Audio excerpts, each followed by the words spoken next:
জগতে ফেসবুক খুললে কিংবা সংবাদপত্র দেখবেন আজকাল খুললে যে বিরতির কারণে একই দড়িতে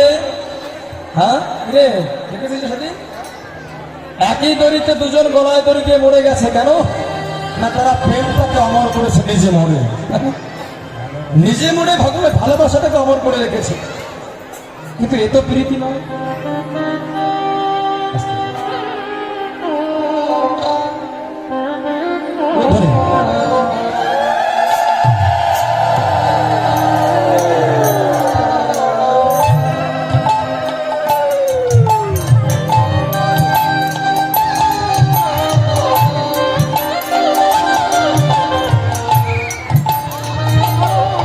না রে, এটা প্রীতি নয়।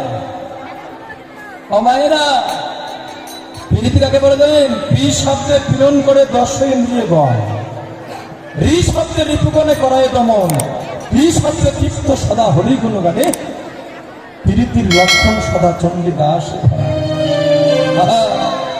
যার সঙ্গে প্রীতি করলে এই যে দর্শ ইন্দ্রিয় বসে থাকবে, যার সঙ্গে প্রীতি করলে আমাদের ষড়রিপু বসে থাকবে। শাস্ত্রে বললেন যে আত্মেন্দ্রিয় প্রীতিবাঞ্ছা তারে বলে কাম, আর একমাত্র কৃষ্ণেন্দ্রিয় প্রীতিবাঞ্ছা ধরে প্রেম না। আজকে সে ভগবান প্রীতি মূর্তি ধরেছেন কেন না? জীবের মূরতি না শিখে ভগবান ধরেছে মূরতি। আজকে তাহলে কু মানে খারাপ, ভালো না। আর অতি মানে হচ্ছে ভালোবাসা। তাহলে পুরতি মানে ভালো নেই, ভালোবাসা আছে কি? বাসাটা ভালো, তাহলে কোন বাসা? জনমের মতো বিদায়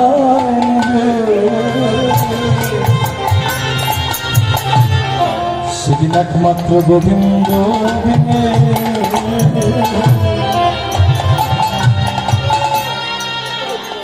একমাত্র গোবিন্দ বিনে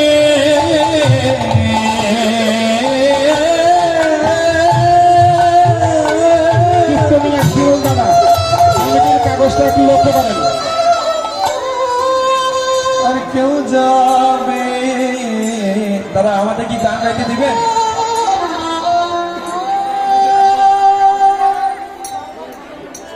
আস্তে আস্তে আপনি যে কাগজটা দিচ্ছেন সেটা তো দেখেছি কীর্তনিয়া, এটা একটু কত বলবে বলে দিচ্ছি।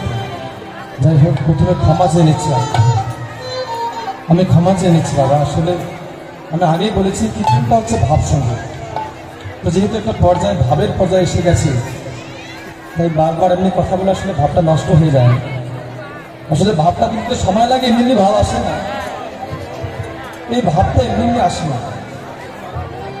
তাই সব থেকে একটা গায়কের কষ্টটা এই জায়গায়, যখন সে ভাব না নিয়ে কীর্তনটা গায় না, শুধু ভক্তরা অতৃপ্ত হয় না, যারা গানটা করে বাবা তাদেরও একটু খারাপ লাগে। আর এই ভাবটা কিন্তু অনেক সময় লাগে। ঠিক এমনি জায়গায় যদি এমনি করে কথা বলেন তাহলে বলুন তো কেমন না? যাই হোক, আমি ক্ষমা চেয়ে নিচ্ছি। আপনাদেরকে রিসিভ দিয়েছেন, যাই হোক ভক্তবৃন্দ আপনাদের কাছে আমি ক্ষমা চেয়ে নিচ্ছি। এমন একটা ভাবের পর্যায়ে আমি কেটে দিলাম গানটা। যারা কর্তার ইচ্ছা তো কর্ম হয়।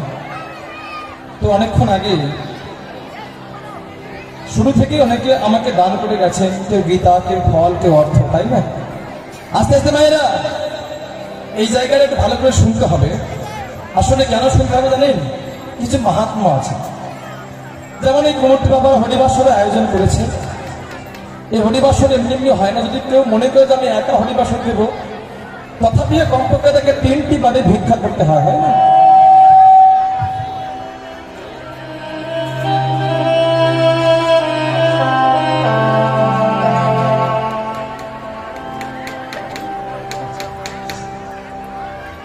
যাই হোক, মায়েরাকে কথা বলবেন না, একটু বলি যে হরিবাসর যারা করে, যদি কেউ মনে করে যে আমি একা হরিবাসর করবো, করতে পারবে, কিন্তু কমপক্ষে 3টি বারে ভিক্ষা করতে হবে। কারণ ভিক্ষা ছাড়া, দীনতা ছাড়া গোবিন্দ সেবা হয় না। তেমনি করে কীর্তন কমিটি বাবারা হরিবাসর আয়োজন করেছেন। আপনার দ্বারা দ্বারা গেলে ভিক্ষা করেছে, আপনারা দিয়েছেন যার যেমন সামর্থ্য অনুসারে। কিন্তু কথাটা হচ্ছে এই যে বাড়িতে দান করলে এক মাহাত্ম্য, তথাপিও দেখবেন কিছু কিছু মানুষ তারা এই যে গীতা ফল সিঁদুর দান করে। কেন করে জানেন? এর মাহাত্ম্যটা বলি, কিন্তু দানের পর্যায়ের কথাটা এসেছে। হ্যাঁ, যেহেতু একটা পর্যায়ে এসেছে তো পর্যায় ধরে কথাটা বলাই যায়, অপরাধ হবে না। জানেন এই কথাটা যে ওই যে অক্ষয় তৃতীয়ার দিন, অক্ষয় তৃতীয়ার দিন সে যে ত্রিবেণীর ঘাটে যদি কোনো ভক্তকে একটাবার ত্রিবেণী ঘাটে দাঁড়িয়ে কোনো ভক্ত কোনো কিছু দান করে, মায়েরা ভালো করে শুনবেন কিন্তু, ত্রিবেণীর ঘাটে অক্ষয় তৃতীয়ার দিন যদি কোনো ভক্ত কোনো কিছু দান করে, সেই দানটার ফলস্বরূপ যে অক্ষয় ফলটা লাভ হয় সে সারা জীবন অক্ষয় থেকে যায়। বোঝা গেল? ঠিক এই জায়গায় মহাপ্রভুকে প্রশ্ন করলেন নিত্যানন্দ প্রভু, যিনি নয় এমনও ভক্তবিন্দু আছে যারা সংসারের দায়িত্ব কাঁধে নিয়ে দিনরাত পরিশ্রম করে করে যারা সংসারের ঘাটতি মেটাতে পারে না। আছে না এমন মানুষ? সারাদিন পরিশ্রম করে সংসারের চাহিদা মেটাতে পারে না। ঠিক এই জায়গায় বললেন যে এহেন কোনো ভক্তবিন্দু যারা দিনরাত সংসারে পরিশ্রম করে যারা সংসারের চাহিদা মেটাতে পারে না, তো এইসব ভক্ত তো আর ওই পয়সা খরচ করে সেই ভারতের এলাহাবাদে গিয়ে ত্রিবেণী ঘাটে যেতে পারবে না, আর ওই দান করতে পারবে না। পারবে? তাহলে কি ওই ভক্তগুলোকে এই অক্ষয় ফল লাভ করতে পারবে না? এর উত্তরে ভগবান বললেন যে দাদা, কেন পারবে না?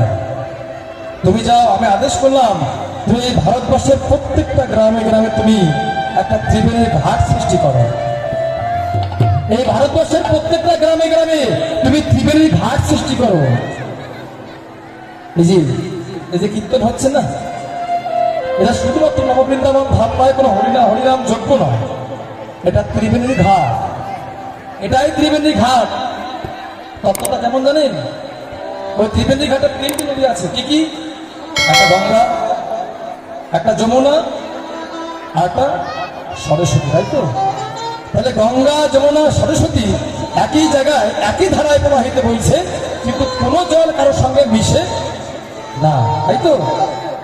তাহলে এটাই ত্রিবেণীর ঘাট। আর এখানে গঙ্গা বইছে, এখানে যমুনা বইছে, এখানে সরস্বতী বইছে। কোথায় কোথায় মিলিয়ে নেবেন। এই দেখুন যে সরস্বতী হচ্ছে সুরের দেবী, তাই না? তাই কীর্তনীয়রা সবাই বা প্রচারকগণ সবাই সুর এবং ব্রহ্ম সবাই সুরে সুরে প্রচারিত করছে, এই সুরের প্রবাহিত হচ্ছে। আপনারাও একটা সুর ধরে সবাই মায়ের অনুধ্বনি দিচ্ছেন না? বাবার একটা সুর ধরে হরিধ্বনি দিচ্ছেন একই সুরে। তাহলে সুরে সুরে হরিধ্বনি হচ্ছে, সুরে সুরে হরিধ্বনি হচ্ছে, আর আমাদের সুর এবং ব্রহ্ম প্রচার হচ্ছে। তার মানে এখানে সরস্বতী নদীর প্রবাহিত হচ্ছে। আর ভগবানের চরণটা হচ্ছে নীল, আর যমুনার জলরাম হচ্ছে নীল। তার মানে এখানে ভগবান চরণের সেই নীল চরণের সেই করুণার চরণ, সেই নীল যমুনা বলছে। আর এই যে ভক্তের ভক্তি, আসলে ভক্তের ভক্তিটা হচ্ছে গঙ্গা। তাহলে এখানে ভক্তের ভক্তি আছে, ভক্তের ভক্তি এখানে বয়ে বয়ে বেড়ায় বলে ভগবানের সেই করুণার চরণ পাওয়া যায়। আর এই করুণার চরণের সঙ্গে মায়েদের অনুধ্বনি, বাবাদের হরিধ্বনি, আর প্রচার করে সুর এবং ব্রহ্ম প্রচার হয় বলে এটাই ত্রিবেণীর ঘাট। এটাই গৌর হরি হরি।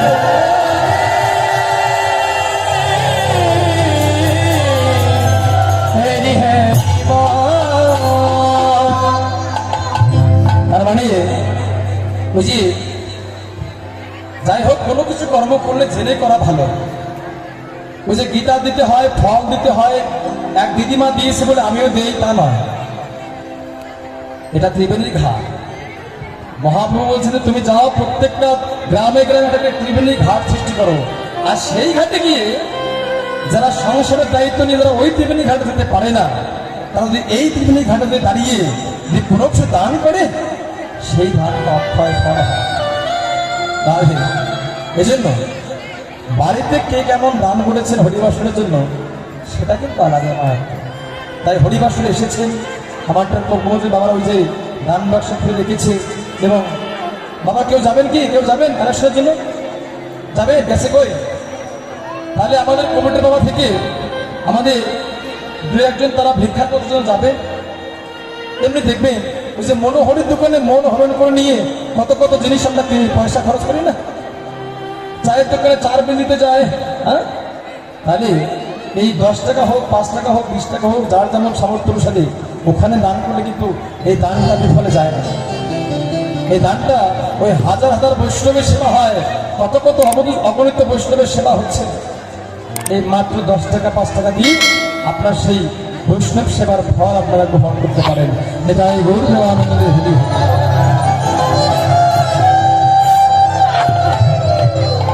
তাই কমিটির আমরা দান আপনার কাছে যা যাচ্ছে আপনারা কেউ ফেরাবেন না, যার যেমন সামর্থ্য অনুসারে দেবে, কেউ যেন ফেরাবেন না, রাখবেন বাবা, বেরিয়ে পড়ুন। তাহলে সেই ভগবান আজকে শ্রীরাম নবদ্বীপের মাঝে মধ্যাহ্নকালে ভগবান পুরাবের ভাবটা মনোবিকার করে আজকে ভগবান গঙ্গার তিনি রাধা ভবভিবর হেমশয়তী গোড়া সুমধুর হাসধরা জগজন নয়নে আনন্দ। আজকে মহাজন বলছে আমার ভগবানকে দর্শন করে জগতে সবার মনে আনন্দ হচ্ছে, কিন্তু অমায়েরা ভগবানকে দেখলে আনন্দ হয় হয়তো, কিন্তু কই আমাকে দেখলে তো সবার আনন্দ হয় না, একে দেখলে সবার আনন্দ হয় না, এই নাকে দেখলে সবার মনে আনন্দ হয় না, কিন্তু ভগবানকে দেখলে যেন মনে হয় যে সবার মনে আনন্দ হয়। কেন না, ভগবান কি দিয়ে তৈরি? মহাজন বলছে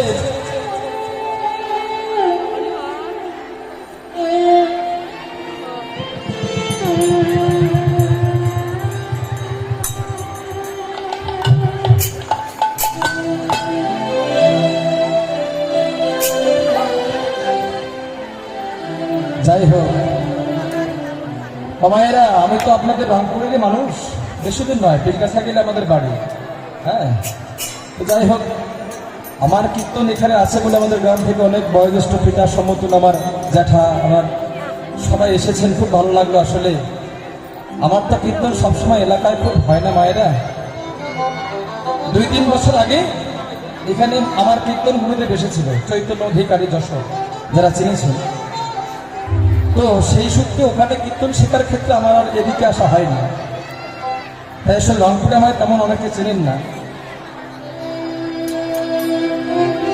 আশীর্বাদ করবে যেন আমি আপনাদের চরণের কৃপা নিয়ে শুধু এই সারা বাংলাতে যেভাবে কীর্তন গাইছি এমনিভাবে ভক্তি অর্জন করে যেন ভক্তি স্বরূপভাবে জগতে ভগবানের সেই লীলাগুলো প্রকাশ করতে পারি, আর এমনিভাবে শুধুমাত্র আমাদের এই রংপুর জেলার নামটা আমি যেন উজ্জ্বল করতে পারি। তাই গৌর প্রেমানন্দ।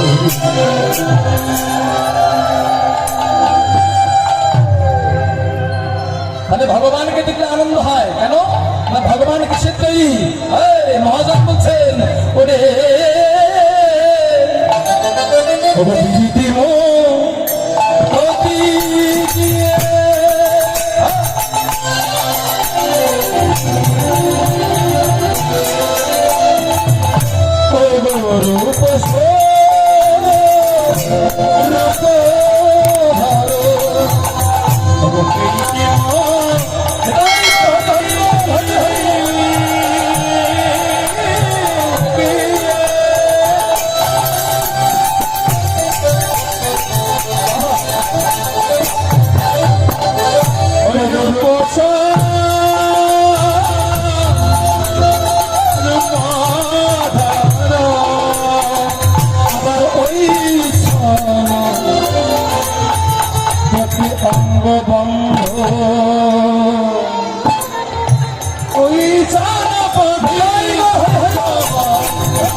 ভগবান ধরেছে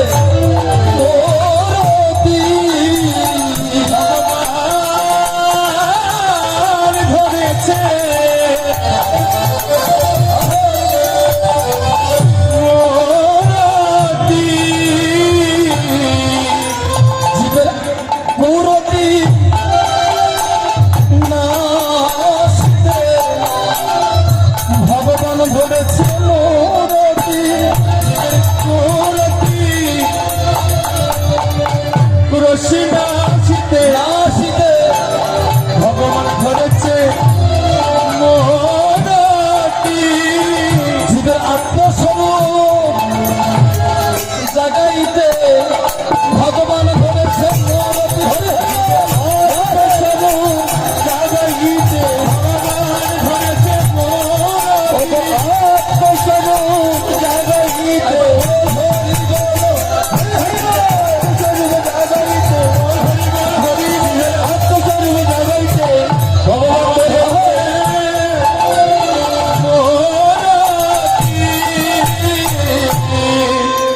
ভগবান ধরেছে মূর্তি, কিসের মূর্তি আছে? ভগবান ধরেছে প্রীতির মূর্তি। কোন প্রীতি?